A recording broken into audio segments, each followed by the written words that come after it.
مرد اونچا اور عورت نیچی نہیں ہے. شرف انسانیت کو دونوں ایکولی شیئر کرتے ہیں، وہ بھی ہیومن بینگ، وہ بھی ہیومن بینگ. چنانچہ قرآن مجید کے دو مقامات آپ کو، ایک میں نے تلاوت کیا تھا جس کا نشان میں نے رکھا ہوا، آپ کو سناؤں. سورہ آل عمران کے آخر میں ایک لمبی دعا آئی ہے، ربنا اننا سمعنا منادیا ینادی للایمان ان آمنوا بربکم فآمنا. اے رب ہمارے، ہم نے ایک پکارنے والے کی پکار کو سنا کہ وہ ایمان کی صدا لگا رہا ہے، ایمان کی ندا لگا رہا ہے صلی اللہ علیہ وسلم کہ اپنے رب پر ایمان لاؤ تو ہم ایمان لے آئے. ربنا فاغفر لنا ذنوبنا وکفر عنا سیئاتنا. تو پروردگار ہمارے گناہ بخشتے اور ہم سے ہماری برائیوں کو دور کرتے، وتوفنا مع الابرار، اور اپنے نیکوکار بندوں کے ساتھ ہمارا خاتمہ کیا. ربنا وآتنا ما وعدتنا علی رسلک، اور پروردگار ہمیں وہ سب کچھ دی جو جس کا وعدہ تو نے اپنے رسولوں کے ذریعے کیا ہے. آپ نے فرمایا جنت اور یہ نعمتیں ہوں گی، ہمیں وہ سب کچھ دی جاؤ. انک لا تخلف المیعاد، تو اپنے وعدے سے ہٹنے والا نہیں ہے. ہمیں یہ اندیشہ نہیں ہے، اندیشہ ہے تو یہ کہ ہم ان وعدوں کا مصداق ثابت ہو سکے یا نہ ہو سکے. تو اپنے فضل کرم سے ان کا مصداق ہمیں بنا دے. اب اس کا جواب سنیے. فاستجاب لهم ربهم انی لا اضیع عمل عامل منکم. ان کے رب نے ان کی دعا کو قبول کیا اور فرمایا میں تم میں سے کسی عمل کرنے والے کے کسی عمل کو ضائع کرنے والا نہیں ہوں. من ذکر او انثی، خواہ وہ مرد ہو خواہ عورت. بعضکم من بعض، تم ایک دوسرے ہی میں سے ہو نا. ایک ہی باپ کے نطفے سے بیٹا بھی ہے بیٹی بھی ہے، ایک ہی ماں کے رحم میں پرورش پائی ہے بیٹے نے بھی بیٹی نے. تو اونچ نیچ کہاں سے آ جائے گی، کدھر سے آ جائے گی؟ بعضکم من بعض، ایک دوسرے میں سے ہو. فالذین ہاجروا، تو وہ لوگ جنہوں نے ہجرت کی، تو ہجرت صرف مردوں تو نہیں کی، عورتوں نے بھی کی. وَأُخْرِجُوا مِن دِيَارِهِمْ، جو اپنے گھروں سے نکالے گئے، ان میں مرد بھی تھے عورتیں بھی تھیں. وَأُوذُوا فِي سَبِيلِي، اور جنہیں میری راہ میں ایذا پہنچائی گئی، ان میں مرد بھی تھے عورتیں بھی تھیں. پہلے شہید ہونے والے دو میاں بیوی، ایک جوڑا، حضرت یاسر رضی اللہ تعالی عنہ اور حضرت سمیہ ان کی اہلیہ رضی اللہ تعالی عنہ. شدید ترین ٹارچر کیا ابو جہل نے اور پھر شہید کر دیا. وقاتلوا وقتلوا، پھر انہوں نے قتال بھی کیا، اللہ کی راہ میں جنگ بھی کی اور قتل بھی ہوئے. تو ان تمام کاموں کے اندر مرد اور عورت شریک رہے. قتال سے میں نے عرض کیا تھا کہ فرضیت اس کی جو ہے وہ خواتین پر نہیں ہے، اس کے باوجود خواتین نے حصہ لیا. کیا تھی مرہم پٹی ان کے ذمے، آخر جنگ میں زخمی ہوں گے، آئیں گے، کوئی مرد اس میں لگیں گے تو ورکنگ جو ہماری طاقت ہے وہ کم ہوگی. پھر یہ کہ آخر خوراک کا بندوبست تو کرنا ہے، کھانے کا جو ہے راشن کا وہ کرتے تھے. تو یہ سب کے سب برابر کے شریک ہیں. سنیے دوبارہ الفاظ. فاستجاب لهم ربهم انی لا اضیع عمل عامل منکم من ذکر او انثی بعضکم من بعض فالذین ہاجروا واخرجوا من دیارهم واوذوا فی سبیلی وقاتلوا وقتلوا لأکفرن عنہم سیئاتہم، میں لازماً دور کر دوں گا ان سے ان کی برائیوں کو.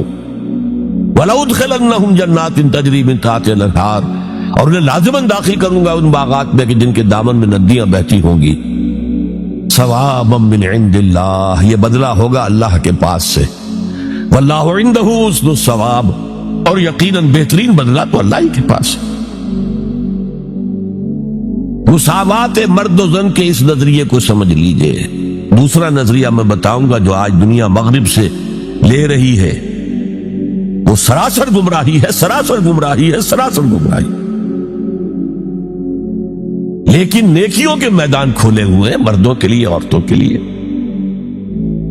جو مرد کمائے گا نیکی وہ اس کے لیے ہے، جو عورت نیکی کمائے گی وہ اس کے لیے ہے. انڈیویجویلٹی ہے، فریڈم ہے، فریڈم آف ول ہے، مساوی ہے. اور اسی لیے میں نے یہ جو آیت ہے دیکھیے، اس میں 10 اوصاف میں مردوں عورتوں کو برابر برابر، عام طور پر قرآن کا اسلوب یہ نہیں ہے، اسے عربی میں کہتے ہیں برسبیل تغلیب، ایک مجمع ہے، مرد بھی ہے عورتیں بھی ہیں، تو مذکر میں خطاب ہوگا، مؤنث کے صیغے سے خطاب نہیں ہوگا، وہ تابع ہے ساتھ ہی آ جائیں۔ لیکن یہ آیت دیکھیے کتنی طویل ہے،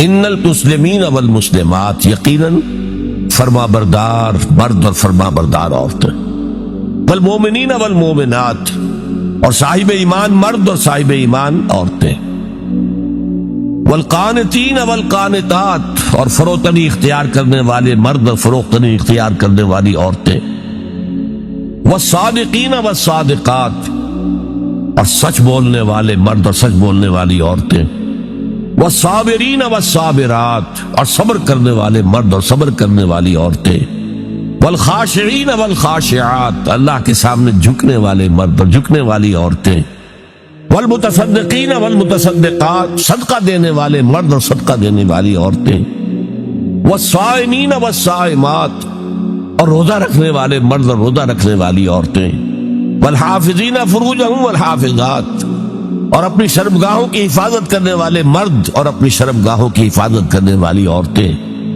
والذاکرین اللہ کثیرا والذاکرات، اور کثرت سے اللہ کا ذکر کرنے والے مرد اور کثرت سے اللہ کا ذکر کرنے والی عورتیں، اعد اللہ لہم مغفرۃ واجرا عظیما، اللہ تعالیٰ نے ان سب کے لیے تیار کیا ہوا ہے، اعد اللہ لہم مغفرۃ، ایک تو مغفرت انہیں ملے گی اور اجر عظیم ملے گا۔ یہ ہے وہ تصور مساوات مرد و زن، کوئی اونچا نہیں کوئی نیچا نہیں۔ البتہ اب میں اگلے قدم پر آ رہا ہوں، ابھی تک تو افراد کی بات ہو رہی ہے، اب وہ ایک مرد اور ایک عورت شادی کرتے ہیں، یہاں آپ کو سمجھ لینا چاہیے اب وہ برابر نہیں رہے،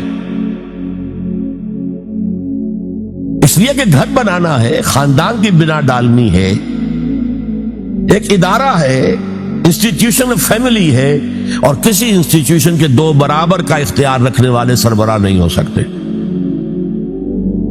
آئی جی ایک ہوگا، ڈی آئی جی 4 ہو، 5 ہو، 6 ہو۔ کوئی فرم ہے، مینیجنگ ڈائریکٹر ایک ہوگا، آپ 100 ڈائریکٹر رکھ لیں، مینیجنگ ڈائریکٹر 2 نہیں ہو سکتے، کوئی کاروبار چل ہی نہیں سکتا۔ تو گھر کا ادارہ تو برباد ہو جائے گا اگر آپ نے برابر کر دیا دونوں کے اختیارات کو۔ آج اس کا مزہ چکھ رہا ہے یورپ اور ویسٹ اور امریکہ، خاندانی نظام ٹوٹ گیا، آج وہ شادی کرتے ہی نہیں، مرد شادی نہیں کرتے، کیوں کریں؟ قانون آپ نے یہ بنا دیا ہے کہ آپ نے آج شادی کی اور 1 مہینے کے بعد آپ اپنی بیوی کو طلاق دیں تو اپنی پوری دولت کا نصف دینا پڑے گا اسے۔ وہ کہتے ہیں ہم نہیں کرتے یہ، لیکن عورت کی تو ضرورت ہے نا، مرد کی ضرورت عورت ہے، لیکن عورت کی ضرورت بھی تو ہے مرد۔ مرد کہتا آؤ میرے ساتھ رہو، کھاؤ پیو، میں شادی نہیں کروں گا۔ وہ یہ کہتے ہیں وی آر لیونگ ٹوگیدر، بس we are not married, we are living together, بچے بھی ہو رہے ہیں۔ یہ کلنٹن کا 3-4 سال پہلے صدر تھا وہ، تو اس کا جو آیا تھا state of the union address, سال میں 1 دفعہ وہاں کا صدر دیتا ہے، پوری قوم کو خطاب کرتا ہے، اس میں اس نے کہا تھا کہ عنقریب ہماری امریکی قوم کی اکثریت حرام زادوں پر مشتمل ہوگی۔ اس کے الفاظ حرام زادہ نہیں، اس نے کہا باسٹرڈ نہیں کہا، کیا کہا؟ Born without any wedlock, ماں باپ کے درمیان کوئی شادی کا بندھن ہے ہی نہیں اور بچے پیدا ہو رہے ہیں، یہی تو حرامی کہلاتے ہیں ہمارے ہاں۔ حرام زادہ کسے کہتے؟ اور یہودیوں نے حضرت مسیح کو کیوں کہا حرام زادہ؟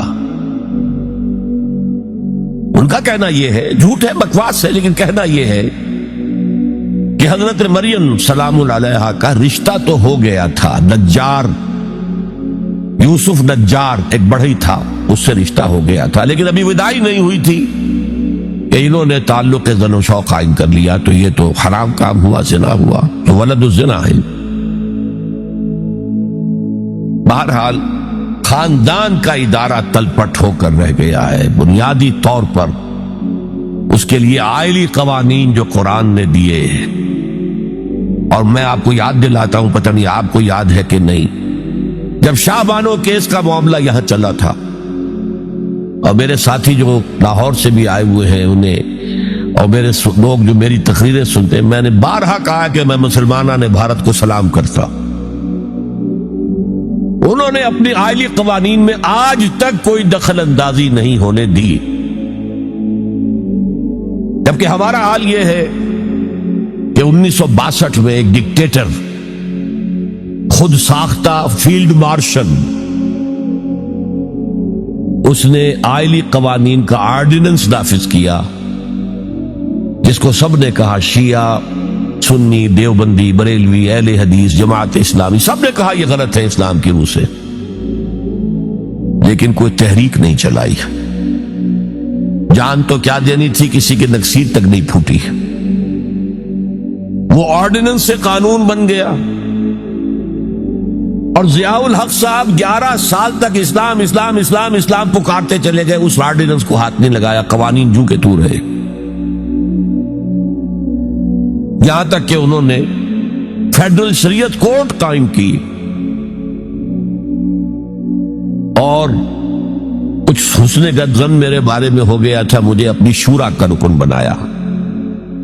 پہلے انہوں نے وزارت پیش کی تھی مرکزی، میں نے کہا نہیں جناب، میں ایک تو اس کا اہل نہیں ہوں، کبھی ان میدانوں میں گیا ہی نہیں، حکومت کے کوریڈورز میں میرا آنا جانا نہیں ہے، میں اس کا اہل نہیں۔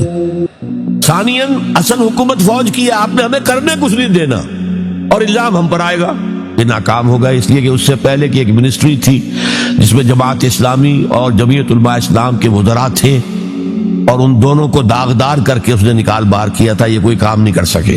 بھائی کام تم کرنے دو تو کریں، تم تو کہتے میری کانسٹیچوئنسی تو فوج ہے، یہ تو فوج کو راضی رکھنا ہے۔ بہرحال میں نے ان سے کہا تھا یہ ہے 2 جولائی سن 82 کی بات۔ میں نے کہا آپ اپنے ماتھے پر کلنک کا ٹیکہ لیے پھر رہے ہیں، اور مجھے خیال بھی آیا کہ میں نے یہ کیا کیا، یہ تو میں نے تو محاورہ استعمال کیا تھا، ان کی پیشانی پر محراب تھا، میں نے سوچا یہ ناراض ہو نہیں ہوا، وہ اس معاملے میں بہت ٹھنڈے آدمی تھے، بہت متحمل مزاج۔ پہلے کیوں کہہ رہے ہیں آپ یہ؟ میں نے کہا دیکھیے آپ نے فیڈرل شریعت کورٹ بنائی، اس میں اپنے ہینڈ پکڈ علماء رکھے، تقی عثمانی کس کا چوائس ہے آپ کا؟ پیر کرم شاہ کس کا چوائس ہے آپ کا؟ ملک غلام علی کس کا چوائس ہے آپ کا؟ اور اس کورٹ کے بھی ہاتھ باندھ دیے، ویسے تو یہ 2 بیڑیاں پہنائی تھی اور 2 ہتھکڑیاں، لیکن میں اس وقت اپنی گفتگو کے حوالے سے صرف ایک کا ذکر کر رہا، آئلی قوانین پر بھی آپ کوئی بات نہیں کر سکتے۔ میں نے کہا یہ کیا، یہ تو انگریز نے نہیں چھیڑے تھے ہمارے، اور بھارت کا مسلمان آج تک اس کی حفاظت کر رہا ہے۔ میں نے کہا دیکھیے یہ غلام احمد پرویز نے بنوائے تھے، جو منکر حدیث تھا، اور اس کا اثر تھا چونکہ وہ گورنمنٹ آف پاکستان میں ڈپٹی سیکریٹری تھا کسی مرکزی محکمے میں، وہ اس کے زیر اثر جو ہے ایوب خان نے وہ قوانین بنائے۔ اور میں نے کہا ضیاء الحق سے کہ وہ بھی زندہ ہے، ابھی زندہ تھے، وہ عدالت میں آئے ثابت کر دیں کہ کتاب و سنت کے خلاف کوئی چیز اس میں نہیں ہے، میں خوش، میرا خدا خوش۔ میں یہ تو نہیں کہتا کہ جو میں کہوں وہ آپ کریں، لیکن آپ نے عدالت کے ہاتھ کیوں بند کیے؟ کہنے لگے کہ پھر ان خواتین کو کون مطمئن کرے گا؟ میں نے کہا اگر آپ کا سوچ کا انداز یہی ہے تو یہ میرا استعفیٰ حاضر ہے، میں آپ کی شورا میں نہیں بیٹھ سکتا، استعفیٰ دے کر آگے۔ میں جو حوالے سے بات کر رہا تھا وہ یہ کہ جب یہاں وہ ایجیٹیشن ہوا ہے، اور میں دلی میں تھا، اور میں نے انگریزی اخبار میں فوٹو دیکھا تھا کہ جس قدر عظیم ایک جلسہ بمبئی میں ہوا تھا، کیپشن یہ تھا اخبار میں، اے میمتھ گیدرنگ آف بامبے مسلمز، میمتھ، اور اور اس میں ظاہر بات ہے ایجیٹیشن کے اندر جانے بھی دینی پڑی، سب کچھ ہوا، پھر حکومت نے گھٹنے ٹیک دیے کہ نہیں؟ اور صرف گھٹنے نہیں ٹیکے، راجیو کی یہ تقریر لوک سبھا کی ریکارڈ پر ہے کہ میں نے تو اس سے پہلے کبھی مطالعہ نہیں کیا تھا، اب اس مسئلے پر مطالعہ کیا ہے تو میں نے دیکھا ہے کہ جتنے حقوق اسلام نے عورت کو دیے کسی مذہب نے نہیں دیے۔ یہ بات ہے جو اسے ماننی پڑی،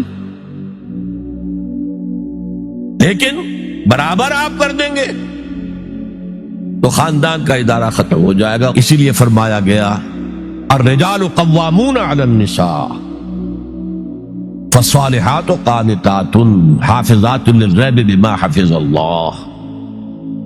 مرد حاکم ہیں عورتوں پر، نیک بیویاں وہ ہیں جو اپنے شوہروں کی اطاعت کرتی۔ ظاہر بات ہے کہ کوئی رائے ہے، اختلاف رائے ہو گیا ہے شوہر اور بیوی میں، بیوی دلیل سے سمجھا لے، اپیل سے سمجھا لے، جس طرح بھی سمجھا لے، منوا لے، ٹھیک ہے، اور نہیں تو اسے شوہر کی بات ماننی پڑے گی۔ فالصالحات قانتات، وہی لفظ جو ابھی آپ نے پڑھا، قانتین بالقانتات، فرما بردار مرد اور فرما بردار عورتیں۔ تو نیک بیویاں تو وہ ہیں جو اپنے شوہروں کی اطاعت گزار، اس سے وہ بانڈ جو ہے مضبوط رہتا ہے۔ پھر اسلام نے اتنا منصفانہ نظام کیا ہے قائم